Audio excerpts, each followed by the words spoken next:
For the first time in JHS history, I bring you a full-blown modern distortion pedal. It's not based on any previous pedals that you've ever played or heard of, and it out-distorts anything we've ever made. So, without further ado, let's introduce you to the hard drive. From the very first distorted guitar amps to the invention of the fuzz pedal in the 1960s, the pursuit of distortion on the guitar has been unending. By the 1970s, distortion pedals were normal and a huge part of the guitar market. The 80s and 90s saw distortion pushed further than any of the innovators of the electric guitar could have ever imagined. The hard drive is our contribution to a 90-year-old tradition of breaking the sound of the guitar.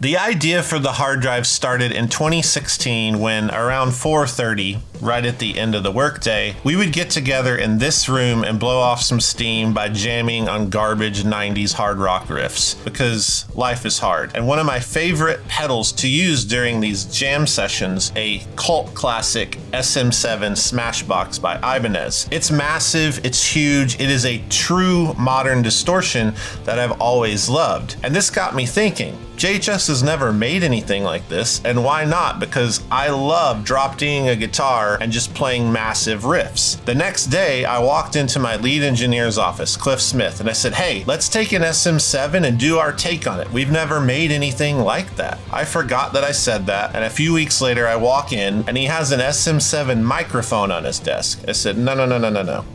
The pedal. So from that point, Cliff and I played with this circuit over and over, all types of amp topologies, all types of pedal topologies. And this happened in parallel to everything else you've seen us do over these last 8 years. It was a side project. I would get messages from Cliff late at night where he would be at home in his shop and he would stumble onto some cool concept. So by the end, we had a completed breadboard that we were really proud of. I remember Cliff bringing it to me one morning. I played it and I was absolutely floored with all of the sounds that this circuit pulled off. It's a mutt of a circuit. It pulls the best things from across the history of pedals, the history of amps. In doing so, it has created a really original take on a familiar sound. It was important to me that the hard drive was unique and stood alone in its circuit topology, but it was also equally important that it did great impressions of legendary distortion pedals. It'll do a really good Marshall Shredmaster sound, which is a pedal that replicates that hot-rodded 70s and 80s Marshall amp tone.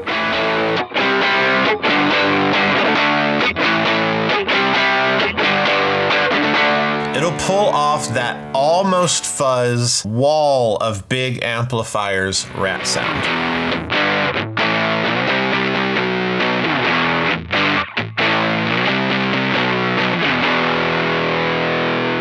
It'll do a really good DS1 impression, that bright high mid staying kinda loose. This is a legendary pedal for a reason.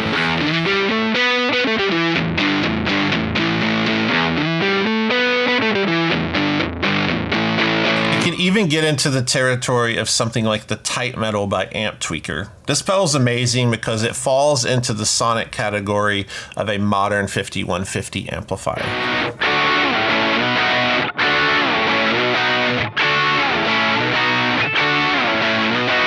And even though we're talking about modern distortion, it's very important to recognize things like the BEOD that replicate that extremely hot-rodded Marshall Plexi. This is used in everything from country to metal, so even though it's a vintage sound, it's a modern application.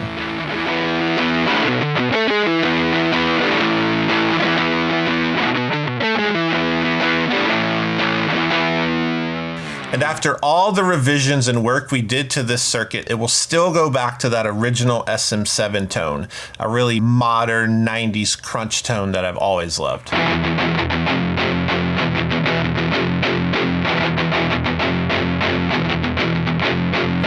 My power alley as a guitarist in the genre of heavy guitar is very much 90s and early 2000s hard rock. And I know that lots of you metal guys are going to watch what I'm about to play and want to punch me in the throat with a sword. And I understand that. But from the origin of this circuit until now, I thought about all of you metal players. And I'm really proud of what this can do. I can't play any of that. So here's the deal. I have hired a bunch of amazing people to demonstrate this pedal. All of these demos that you're seeing up on the screen, they're for you. With that said, I'm going to continue on and I'm going to push myself into the boundaries of metal that you have never seen. And to go as far as I can go with it, I even got on Craigslist to find a metal bass player to really push Nick out of his comfort zone. So I found this guy, Gorthalax the Rat Boy.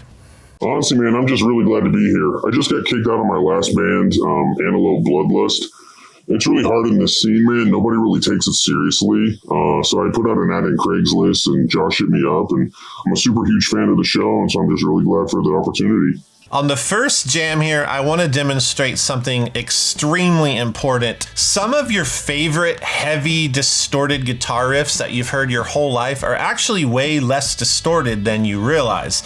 It's almost like this magical high gain overdrive. And to demonstrate this, because it's an election year, I want to play a Rage Against the Machine riff because they were masters of it. I need like a Rage Against the Machine kind of guitar. Can you guys grab something? This is like all I could find.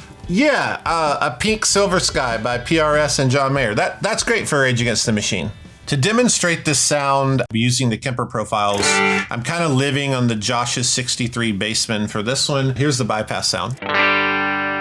So turning it on, this is the setting for that high gain overdrive.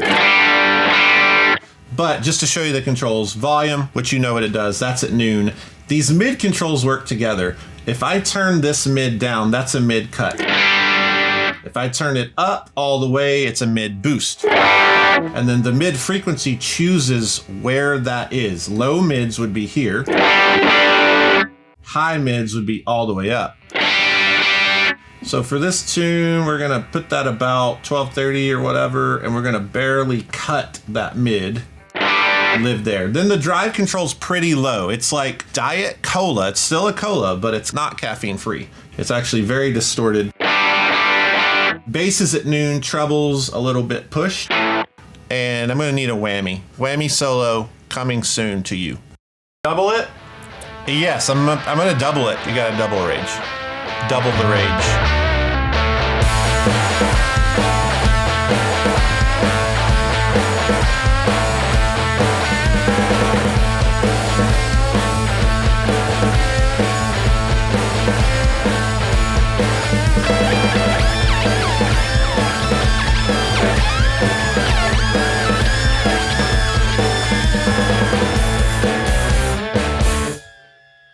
For this next jam, I want to really spice it up and get into some real metal. Weezer Green Album. I think the Green Album is better than the Blue Album, and if you hate me for that, let's fight it out in the comments. But here's why. I used to mow the lawn to the Green Album because it was like a perfect 30-minute album. And the guitar tones are really heavy, and they're kind of that JCM 900 thing. Like, Yeah, I got it. You didn't have to, I didn't mean for you to have to carry that up the stairs. Did you? The pedal does it. The pedal, it's fine. I have a guitar with some humbuckers. It's fine, it's fine. And it's just...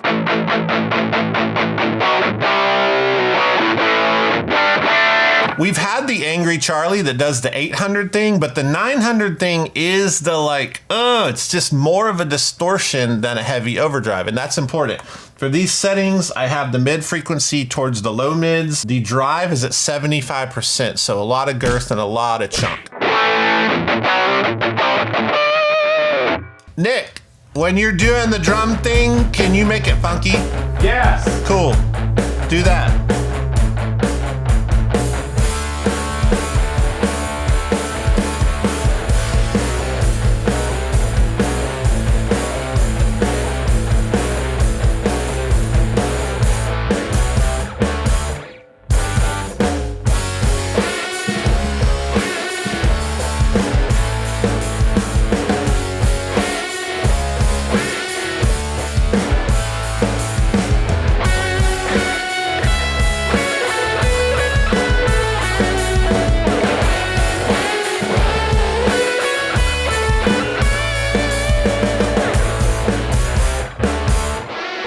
getting the hints from the comments that you don't think Weezer is metal, even though I disagree. Whatever. So here's the deal. There's a really cool metal tone.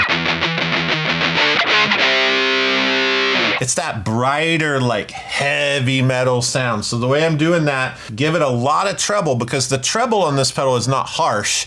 It just is more of like cut through the mix knob. I have the mid scooped out a bit, which is very familiar and useful for this kind of sound, and less bass. And the volume, because this is a loud pedal, I have it over here about 25%. And a lot of drive. I have the drive like almost timed out, but not quite. So the reason I got this tone is I'm watching TV one night. It's this Netflix show, and they had this new band on. They're fighting these bats. There's this like dude with a leather jacket. It's like... Are you talking about Metallica? No, it's the Netflix band. That's Metallica. No, it's a new Netflix thing. It's like a super cool like... Okay. It's amazing how these new bands are doing cool stuff. And to do this, we're going to play the black version of the pedal, because that Netflix band, their last album is a black album, or it's like the Beatles' White Album. This one sounds more funky. This is going to be a disaster. No, it's going to be good.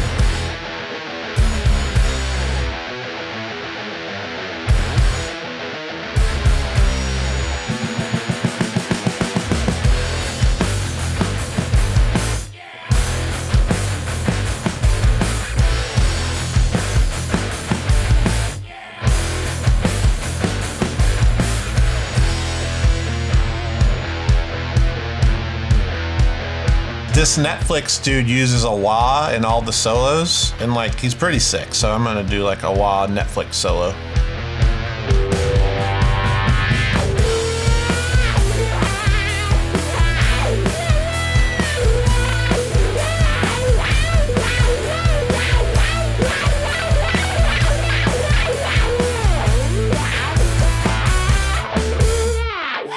Okay, I have just recently learned that is a band, Metallica, and it's this album Master of Puppets from '86. Whatever, I thought it was Stranger Things soundtrack, but apparently I'm wrong. So here's the deal, that's old metal. I'm newer than old metal, so I need to try some new metal. And I think to really pull that off, like the metal, like modern metal, I grabbed like a metal guitar. Like, I think that this is really cool. This is amazing. That's not what, I don't think that's what that means. I have two. I have another metal guitar, too. I don't think that's what metal guitar means. Well, this will have a metal tone, and everybody's like, play metal, and I'm metal. I think maybe you need to consult somebody on this. I don't even have metal friends. All my friends are like alternative friends. Just call Rob. Rob who? Rob Scallon. Oh, yeah, Rob. Hold on. Let me call up Rob.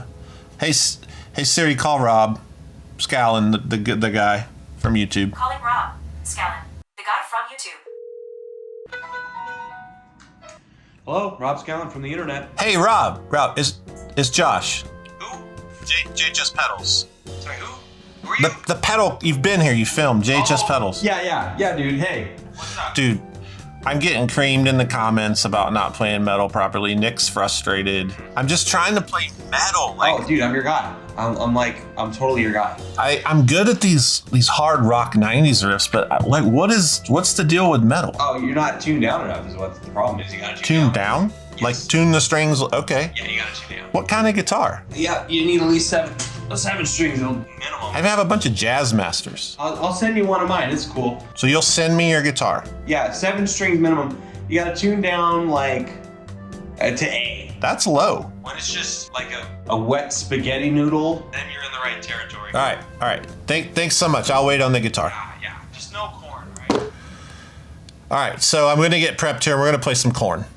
On this sound, the hard drive gets heavier than it normally would because this guitar has insane low end content because it has massive bass strings on it. I have the top string tuned down to A. The reason this matters is because you'll notice that the drive control is actually lower than the last Metallica riff, but it's a heavier sound because this guitar is really pushing into it. I have the mids boosted, and that's pure mids on the frequency. The treble's pretty high, but not as high as last time. And I'm also keeping the bass back because it's really helpful and realistic to cut some bass for the mix. Volume's in the same place. This is kind of the tone. And then there's this other part I'm gonna add in. It's that weird nu metal modulation, wormy flanger, slithering, sharp, squirrely thing. Sounds like a bunch of minions in a tunnel. We're gonna do that with the 3 Series flanger.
That was probably the best metal I've ever played and any human on earth has ever played. Also, I managed to stick in an amazing Southern Rock slide guitar tone with some delay because Rhett Shull's not man enough to play slide with this pedal. Hey, Josh,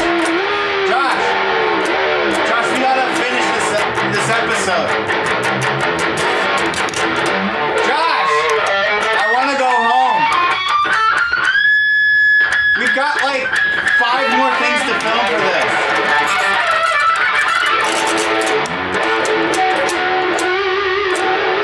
You're good at metal. What do you want me to say? You're so good at metal. Please stop.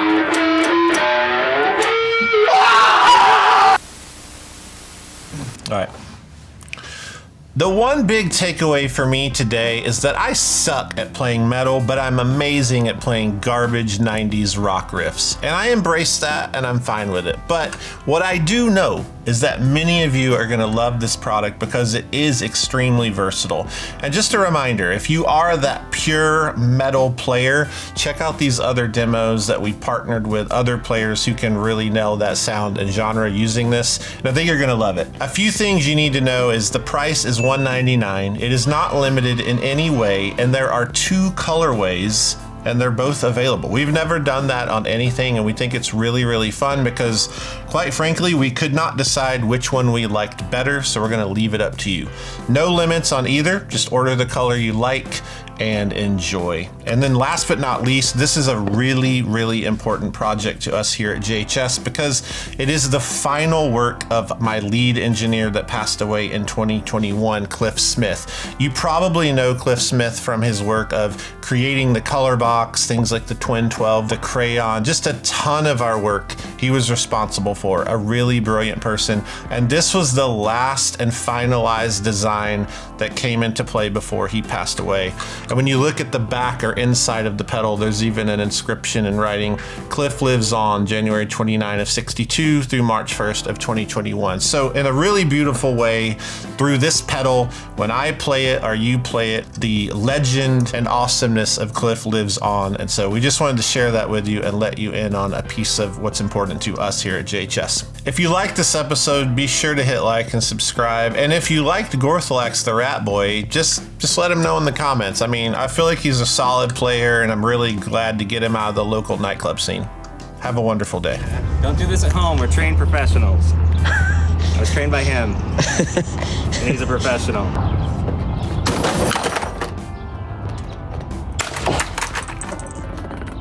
Got it. Same spot. 1, 2.